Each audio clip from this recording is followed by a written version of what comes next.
In June of 2023, to say I was running on empty is an understatement.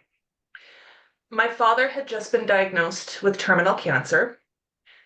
I was juggling a full time career in banking, studying full time, starting up a business full time, planning a wedding, leading a major event for the Alberta Summer Games, being a wife and mother. And quite frankly, it was far too much. I was exhausted, overwhelmed, and emotionally drained. I tried to keep up, tried to be the strong one, but inside, I was falling apart. I tried desperately to hold on to everything, but anxiety took over. I started having panic attacks. My chest tightened. I was having sleepless nights. I was getting cranky. But I kept pushing forward because that's what I've always done. I had to be strong. I had to keep going, right? Couldn't afford to fail. Failure is not an option. The truth was, I couldn't breathe. I couldn't breathe. There was a time where I felt like I was suffocating under the weight of absolutely everything. And that feeling, although I was trying hard not to recognize it, was actually burnout. A reality I'd been ignoring for too long. I thought I could do it all. But that's the funny thing about burnout. You can run as fast as you need to and want to, but eventually it catches up to you.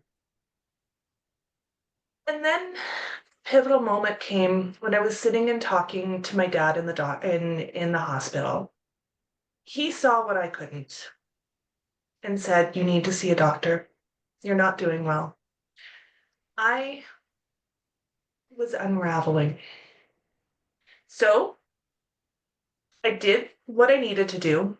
I booked a doctor's appointment. And even in that doctor's office, I still couldn't come to the reality of the situation I was facing. I listened as my doctor said, "Karis, any one of those things would send you off on leave. And you got 5. I'm writing a prescription. You're going off." Grateful in that moment, although it was hard to stop, it forced me to take stock of what was happening in those moments. Gratefully, it gave me a few minutes to say goodbye to my dad. In 2 weeks in July, we said goodbye to dad. The summer games went off without a hitch. I got married, and then the bottom fell through.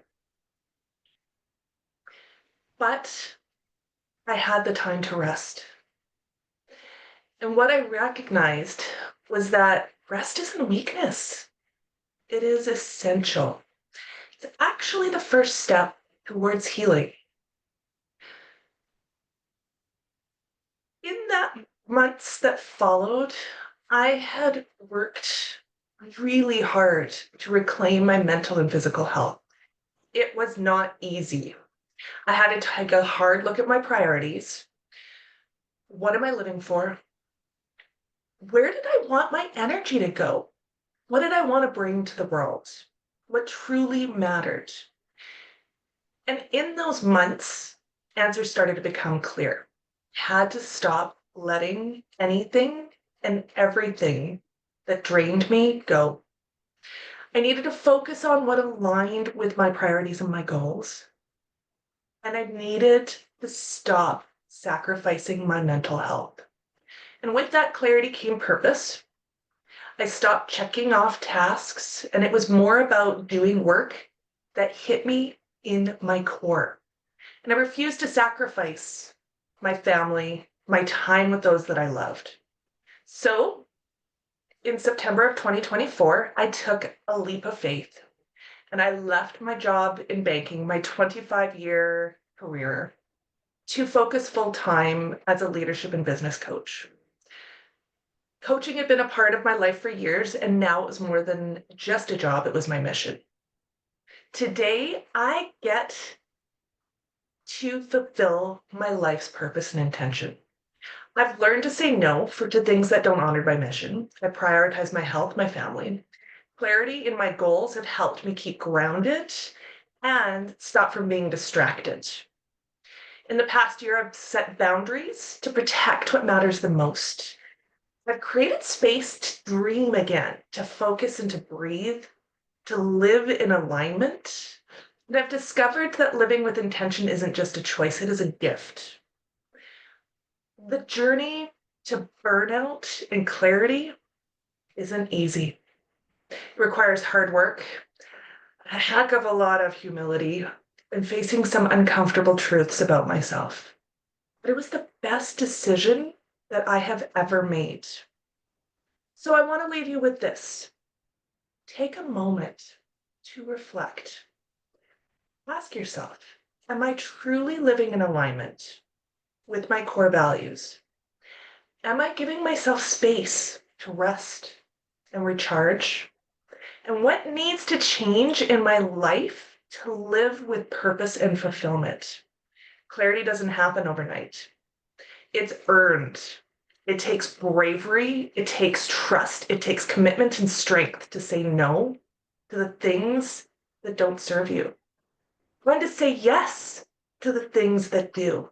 But when you do, you'll not only find that you will have success in your career, but fulfillment in your life. I challenge you to take time to get clear.